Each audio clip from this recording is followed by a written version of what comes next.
Hey, how's it going, everybody? Reparations, the topic of the day. North Carolina City approves reparations for black residents. The measure passed by the City Council of Asheville, North Carolina, would provide funding to promote homeownership and business opportunities, but stopped short of stipulating direct payments. Just take a quick read, and then there's a couple other sources that I wanted to discuss as well. But it says here, as Americans debate how far the country should go to make amends for slavery and other racial injustices, a conversation reawakened by the killing. Okay. It approved reparations for black residents. Okay.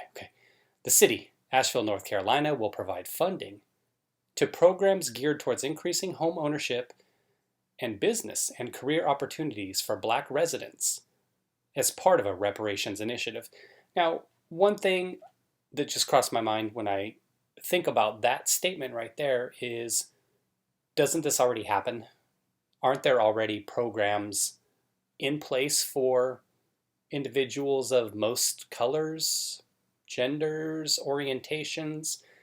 I know when I'm driving into Los Angeles, I see, it's a Bank of America, I believe, maybe it's a Wells Fargo, but it's a billboard that'll say, oh, we provided X amount of dollars towards this many number of local charities and businesses and stuff like that. So my question would be, how is this any different than what is already happening?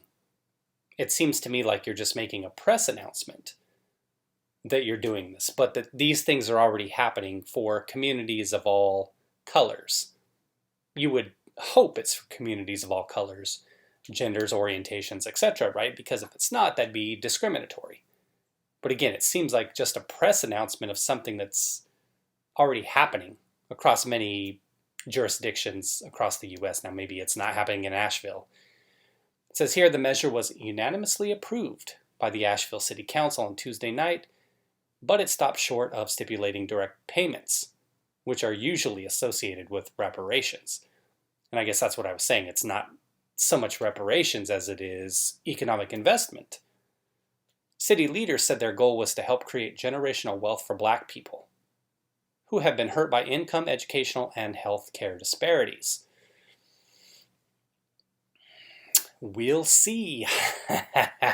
If you are a city and you're taking this stance where you're going to help one race of individual but not the other,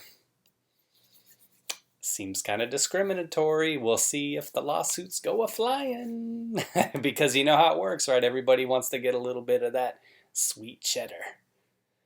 The city, which is in western North Carolina, has about 93,000 residents. It also apologized for its participation in and sanctioning of slavery, as well as other historical injustices perpetrated against black people, who make up about 12% of the city's population. Councilman Keith Young, who is one of two black members on the council, was one of the measure's chief proponents. He said during the group's meeting that systemic change was long overdue. This is the quote right here. You've got to put this on a t-shirt. Let me get my self ready for this one. Hundreds of years of black blood spilled that basically fills the cup that we drink from today. Did I get it right? No, I probably didn't nail it right. Check this out, though. It's like everybody always says, it will never be enough. They've got this professor here at Duke, William Darity. He's talking right here. That's what he says right here. For reparations to be effective, he wrote, they would have to close the pre-tax racial wealth disparity in the United States, which would cost about 10 to 12 trillion, 3 to 4 times more than the total state and municipal spending. So piecemeal reparations taken singly or collectively at those levels of government cannot meet the debt for American racial injustice, he wrote. Injustice. Enough will never be enough. There were a lot of comments here, and this is a Times article. There were comments that it was pro reparations, basically what I read, but people always get into it. They're like, oh, well, what about the First Nations people? We should give them back all of Oklahoma. What about the Native American lands? What about, and then some other individuals pointed out, oh, what about Irish, or I don't know if it's German, other kind of white races that have come here and have been historically disadvantaged as well. And then they talked about Japanese internment. Some of the comments were talking about, there was one I remember, it was saying, well, what if we do all of these things and then in 10 years it's not enough? And somebody said, we'll give them more. Well, yeah, that's easy to do when it's not your money. So take a look at this. These are the 9 steps that the City Council of Asheville is going to take. And as always, the sources will be linked in the description. 1. Apologizes and makes amends for its participation in and sanctioning of the enslavement of black people. 2. Apologizes and makes amends for its enforcement of segregation and its accompanying discriminatory practices. 3. Apologizes and makes amends for carrying out an urban renewal program that destroyed multiple successful black communities. 4. Calls on other organizations and institutions in Asheville that have advanced and benefited from racial inequity to join the city in its apologies and invites them to address racism within their own structures and programs and to work with the city to more comprehensively address systemic racism. Calls on the state of North Carolina and the federal government to initiate policy making and provide funding for reparations at the state and national levels.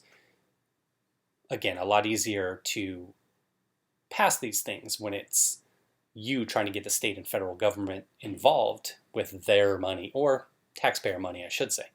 Directs the city manager to establish a process within the next year to develop short, medium, and long-term recommendations to specifically address the creation of generational wealth and to boost economic mobility and opportunity for the black community. That one sounds pretty cool, but why not boost everybody? I mean, how hard is it? They actually said Asheville was 83% white, 12% black, missing 5% there. I'd imagine that would be Asian, mixed race, Latino individuals. That is a really white city, 83%. Wow. All right. So why not make it something where you want to address those other communities? And let me finish this and I'll kind of give a thought real quick. But here it says 7, fully supports its equity department staff and its work, encourages the city manager to utilize, we're skipping that one. 8, seeks to establish within the next year a new commission empowered to make short, medium, and long-term recommendations that will make significant progress towards repairing the damage caused by public and private systemic racism. We'll skip the rest. And number 9, calls on the city manager to give at minimum a biannual update to the city council on the progress of work performed pursuant to this resolution. So what I was going to say with point number 7 was, why not make it instead of making it a race thing, why not make it a socioeconomic class thing? Why create division and animus by signaling out one group of individuals and giving them preferential treatment? And granted, there aren't too many other minorities in Asheville apparently, but on a local, state, and national level, why shouldn't the pursuit continue to be uplifting those individuals that are at the lower economic scale, regardless of their race? Crazy idea, right? What? Huh? What? Oh, no, what? No, just for one type of people. But what about those poor group of Asians over there? What about those poor whites? What about those poor Latinos over there that have, in their own way, been disadvantaged?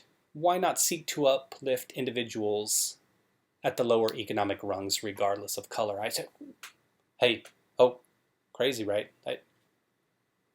I'm sorry for having an idea that's, against the norms, and I don't know. I mean, I gotta make sure what I'm talking about here, because I don't know. I mean, what do I know? I'm just some guy shooting YouTube videos, but All right, so this is an AZ Central article, and I was just kind of scanning through this article, but here's a little something real quick that I thought was interesting. Just wanted to throw this in, kind of wrap it up here. It says in Asheville, the vote came after the Buncombe County Health Board declared racism.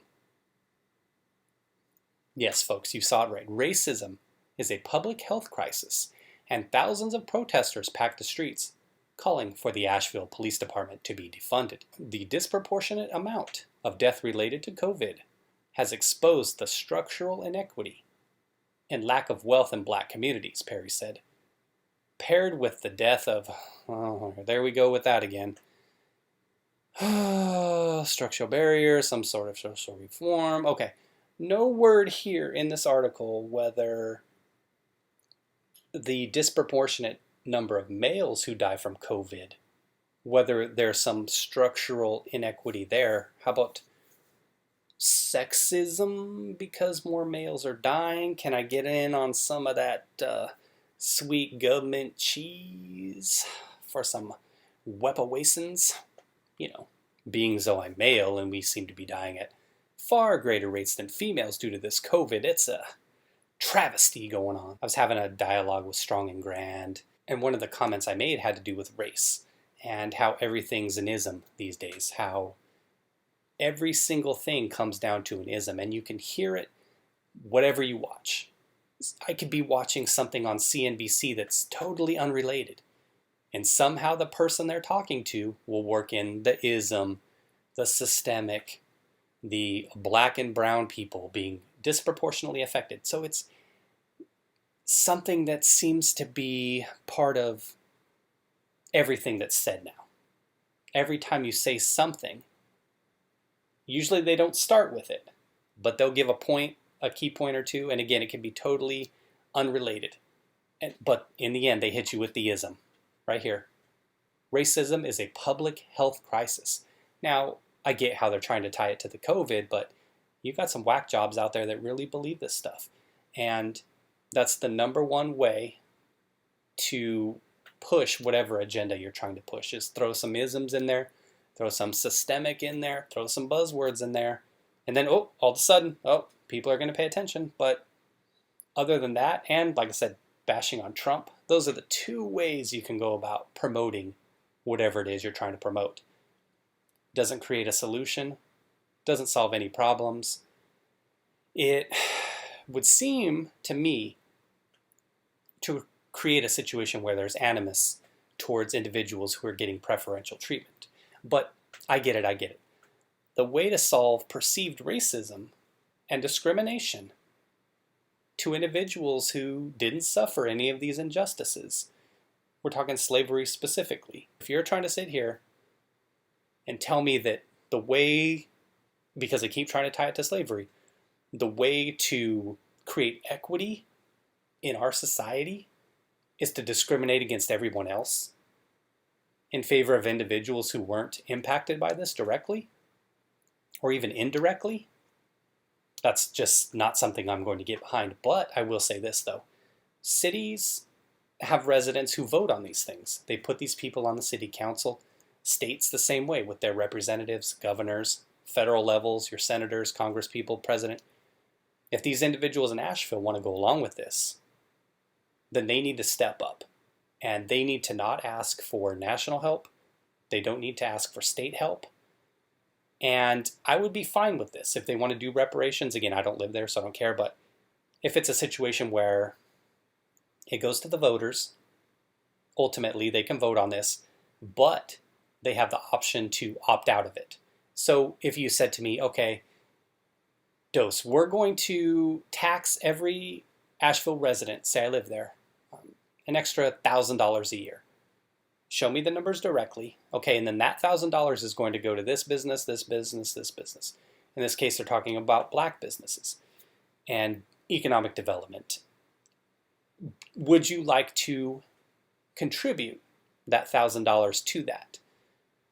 Yes or no? If they give me the option to opt out, hey, what can I say, right? I can opt out if I want, or I can pay it if I want. And that's always kind of the argument is, once you have to put that money where your mouth is, it's a lot easier to not see that money when it's just a percentage that comes out on a tax. And I think they were talking about doing this in Asheville with some kind of taxation on weed, or some of that money on their marijuana was going to go towards this. If you have a situation where you put a direct cost on it and show the people the cost to them directly, then people are going to be like, well, I want to help, but let me opt out. It's a lot easier to get people on your side when you can mask the cost, or you can try to spread it out, which is what they're trying to do here. Oh, state should pay, the federal government should pay. But like I said, individuals in cities, they vote on who they want. They vote on their representatives.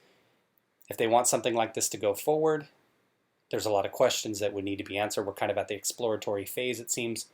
Who would get this stuff? How are businesses selected? And again, why can't other individuals, say, of different races and individuals at the lower end of the economic scale get in on it, not just one race? So there's a lot to it. Talked about a lot, but those are just some of my thoughts on it. I wouldn't be on board with anything. I don't think that we owe it to society, anybody else in any way. I don't think you owe it to somebody to help them out, to give them a hand out, to give them a hand up. I think your responsibility is for yourself, your family members, your loved ones, but it's what makes America America, right? It's that we do that, but you want to have it be voluntary. You don't want somebody twisting your arm behind your back telling you you have to do this stuff. So again, I don't think anybody should have to do it, but I like that we live in a society where individuals give donations to all kinds of charities, disasters, local and abroad. But it's choice, right? And that's all I would ever advocate for, is having the choice whether to do something or not. So let me know what you think. Thanks a lot, everybody. Take care, and thanks for watching the video.